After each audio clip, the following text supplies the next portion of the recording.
Hello students, NSU English teacher চ্যানেলে তোমাদেরকে সকলকে স্বাগত জানাই। আমি ডক্টর গৌতম মাইতি। এই মুহূর্তে তোমাদের সামনে আমি যে ভিডিওটি উপস্থাপিত করতে চলেছি সেটি খুবই গুরুত্বপূর্ণ। যারা এই বছর UG students first year English অনার্সে পড়ছো তাদের পরীক্ষার জন্য সাজেশন। তো চলো আমরা দেখে নিই। আন্ডার গ্র্যাজুয়েট ডিগ্রি প্রোগ্রাম, বুঝতেই পারছো ইউজি স্টুডেন্টদের জন্য এই সাজেশন। যারা নতুন সিলেবাসে পড়ছো আন্ডার সিবিসিএস প্যাটার্ন তাদের জন্যই শুধুমাত্র। আর এই পেপারটির টাইটেল হলো British poetry and drama 14th century too early 17th century, CC easy 1। অর্থাৎ প্রথম পেপারের যে প্রশ্নগুলো আমাদের করতে হবে সেগুলোই কিন্তু আমরা এখান থেকে জানতে পারবো। তো চলো কথা না বাড়িয়ে আমরা দেখে নিই একে একে কোন প্রশ্নগুলো এবছরের জন্য খুবই গুরুত্বপূর্ণ। প্রথম প্রশ্ন দেয়া হয়েছে তোমাদের ফেয়ারওয়েল লাভ নামক এই সনেট থেকে। লিখেছেন ওয়াট। তো প্রশ্নটি কি ছিল? প্রশ্নটি ছিল analyse the treatment of love in Wyatt's sonnet Farewell Love. দ্বিতীয় প্রশ্ন হলো discuss the distinctive features of Sidney's Loving in Truth. এটি দ্বিতীয় প্রশ্ন। Discuss the distinctive features of Sidney's Loving in Truth. Loving in Truth সনেটের মধ্যে ফিচার্সগুলো কি কি আছে, বৈশিষ্ট্যগুলো কি কি আছে, তোমাকে এই প্রশ্নের মধ্যে দেখাতে হবে। এর পরের প্রশ্ন, how is Shakespeare's idea of love portrayed in his sonnets, discuss with reference to his sonnets in your syllabus. তো শেক্সপিয়ারের লেখা যে দুখানা সনেট আমাদের সিলেবাসের মধ্যে অন্তর্ভুক্ত আছে তাতে উইলিয়াম শেক্সপিয়ার কিভাবে লাভকে পোর্ট্রে করেছেন সেটি কিন্তু এই উত্তরের মধ্যে দেখাতে হবে। নেক্সট প্রশ্ন দেখো, attempt a critical analysis of John Donne's The good Morrow. John Donne একজন বিখ্যাত মেটাফিজিক্যাল পোয়েট, তার লেখা দ্য গুড মরো পোয়েমটি সম্পর্কে তোমাকে ক্রিটিক্যালি অ্যানালাইজ করতে হবে। Attempt a critical analysis of John Donne's the good morrow. এর পরের প্রশ্ন, what elements in virtue can in your opinion be called metaphysical. তো মেটাফিজিক্যাল পোয়েট্রির যে গ্রুপ তার মধ্যে ভার্চু কিন্তু একটা বিখ্যাত পোয়েম।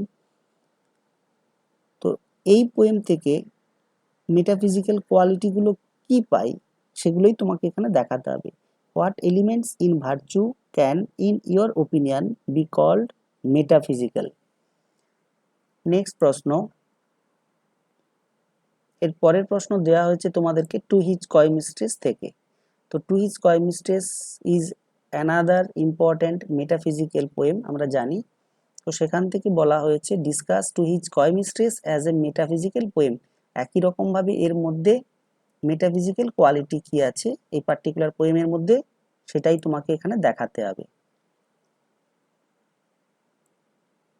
এর পরের প্রশ্ন দেখবে একটি নাটক থেকে দেয়া হয়েছে।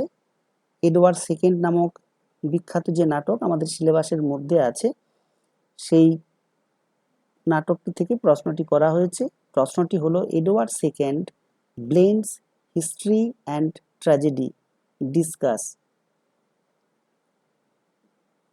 এর মানেটা কি? এর মানে হলো এর মধ্যে ট্র্যাজিক্যাল কোয়ালিটি তোমাকে যেরকম ভাবে দেখাতে হবে এর মধ্যে হিস্টোরিক্যাল কনটেক্সট কি আছে সেটাও কিন্তু দেখাতে হবে। শুধু কিন্তু সামারি আকারে তোমরা লিখে দিলেই আনসার, এটা কিন্তু এখানে হবে না। এই বিষয়টিকে তোমরা খেয়াল রাখবে। এর পরের প্রশ্ন চলো দেখে নিই।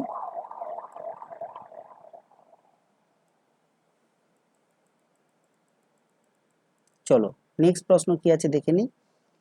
Analyse the character of Macbeth as a tragic hero in the play Macbeth. Macbeth বিখ্যাত নাটক, শেক্সপিয়ারের লেখা, উইলিয়াম শেক্সপিয়ার লিখেছেন। তোমরা জানো যারা এই রিসেন্ট ইয়ারগুলোতে উচ্চ মাধ্যমিক পাস করেছো তাদের সিলেবাসে এই নাটকটি ছিল। তো এই নাটক থেকে তোমাকে দেখাতে হবে ম্যাকবেথ ক্যারেক্টারকে তোমাদের এখানে আলোকপাত করতে হবে। Analyse the character of Macbeth as a tragic hero, ট্র্যাজিক্যাল quality Macbeth নামক এই হিরোর মধ্যে কি আছে, কিরকম ভাবে আছে, সেটাই তোমাকে এখানে দেখাতে হবে। এর পরের প্রশ্ন দেখো, এই প্রশ্নটি দেওয়া হয়েছে history of English literature portion থেকে। তো give an account of Old English heroic or religious or elegiac poetry, অর্থাৎ ওল্ড ইংলিশ পোয়েট্রি থেকে আমাদের যে কোনো এক ধরনের পোয়েট্রি সম্পর্কে জানতে চাওয়া হতে পারে, সেটি হিরোইক হতে পারে, রিলিজিয়াস হতে পারে বা এলিজিয়াক পোয়েট্রিও হতে পারে। নেক্সট প্রশ্ন, এটিও কিন্তু হিস্ট্রি অফ ইংলিশ লিটারেচার থেকে নেওয়া হয়েছে, trace the development of Anglo Saxon pros. তো এর আগের প্রশ্ন ছিল পোয়েট্রি সংক্রান্ত, এখানে অ্যাংলো স্যাক্সন প্রোজের কথা বলা হচ্ছে। Trace the development of Anglo Saxon pros.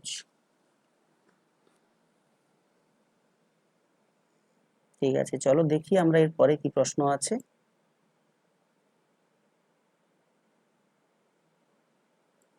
এর পরের প্রশ্ন একই রকম ভাবে, এই প্রশ্নের উত্তর কিছুটা কঠিন, কিন্তু একটু ভালো করে দেখবে, এটি খুবই ইম্পর্টেন্ট এই বছরের জন্য। Assess the range and extent of the Scandinavian or French influence on the English language.